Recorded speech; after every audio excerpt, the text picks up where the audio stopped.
What's going on, Charles Botensten? I'm going to make a real quick podcast here. And, obviously some of them are right around 20 minutes. This one will probably be about 10. And the reason being is that, I've had this asked a couple of times, which is about business partners. And by a couple of times, I probably think it was just once. But in my mind, I know a lot of people ask about it because they have a good friend, they have a family member, they have someone they meet in the industry and they want to start a business and they want to know about business partners. Is it worth it? Should I do it? Should I not do it? And things like that.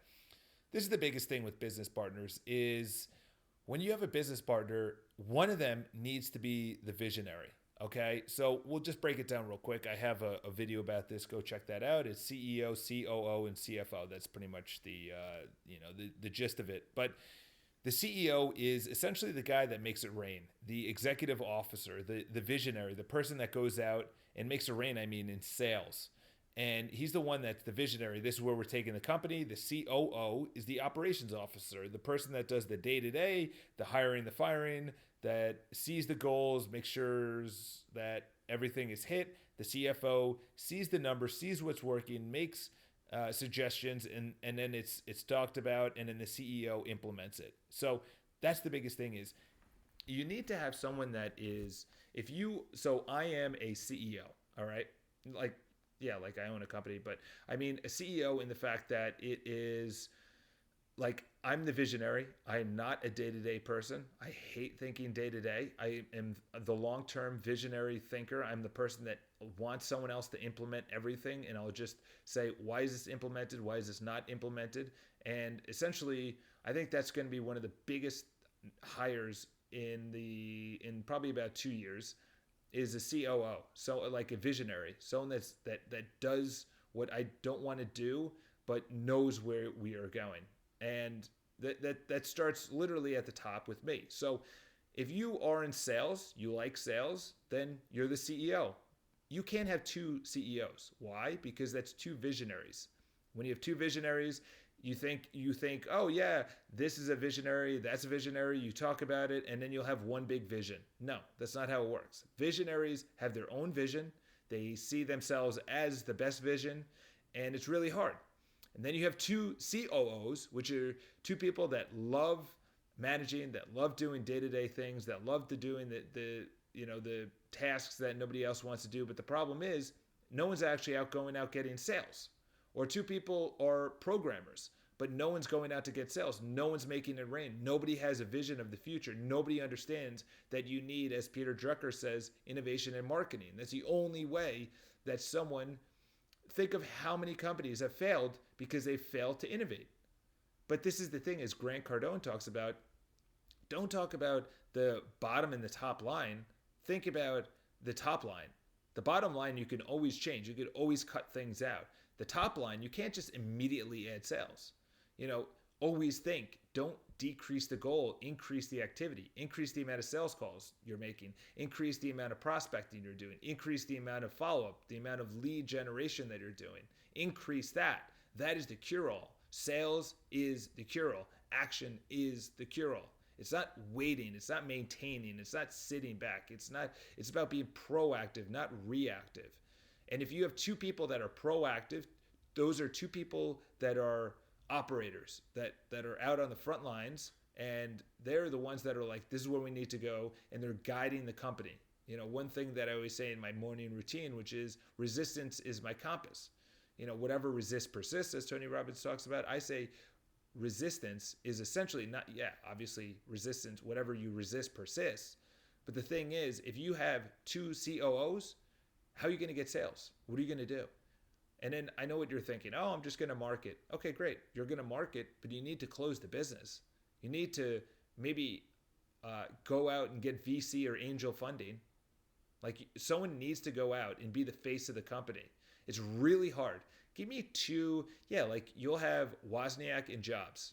Woz was the day-to-day. He was the operations. Jobs was the CEO. Straight, just off the cuff, financial, very little are financial. I have a very good relationship with an attorney fund here in New York City, or an attorney firm, I should say, here in New York City. Dual founding. One of them is a rainmaker. The other one is day to day. One's the COO and the other one's CEO. You can't have both, okay, of the other. That's just so get the personality styles, know what each other likes and doesn't like, and then riff off that. Moving on to that. Do I think business partners are a good idea? No. Do I think having a business partner who's a silent business partner where they invest in the company and they kind of, either get income or they're VC or they're, they took equity out of the company and they just get a check every quarter or they check in every quarter? Yeah, I think that's a good idea. Maybe. It depends. I didn't take any money. I do have a guy that hits me up all the time and he's like, "Oh, let me invest in your company." I don't want to invest. No, I don't want to give you equity because that means that every quarter I have to give you a payout. I don't need your money. Listen, if I needed it to stay soluble, then yeah, then I would do it. Okay, so this is the biggest thing is business partners. How do you choose the business partner? Number one is you are going to be working with this person.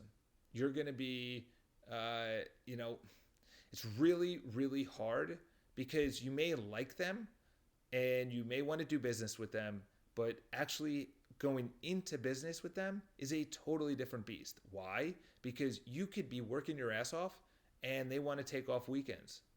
You're working your ass off and they come in late. Or they're a little inappropriate with maybe some of the female staff. Or they like to party. Or they don't like to feel the fear and do it anyway. They're a little shy. They're a little self-conscious. They don't have the audacity, the growth mindset that you do. That's a problem. Why? It's a relationship you're getting into. I tell that about clients. The relationship I get into with clients, I tell them. I'm like, this is a relationship. We are going to get into a relationship. I'm going to know your finances very intimately. I know some things. I found some things out this week that are insane from people. Absolutely insane from people. Okay, very personal things. And you are getting into a deeper relationship because you're sharing a business. How should you do it? It's got to be 50-50. Unless someone says someone's going to work a little bit more than 60-40. You have to work it out. All right? So business partners, no, I don't think it's a good idea. Working business partners, I don't think are a good idea.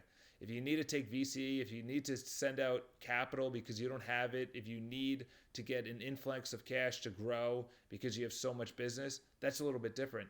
But the problem is a lot of people go out, they take the money, they buy a sick office space, they buy a new car, they buy the newest computers. That's what I did. I did it. I know.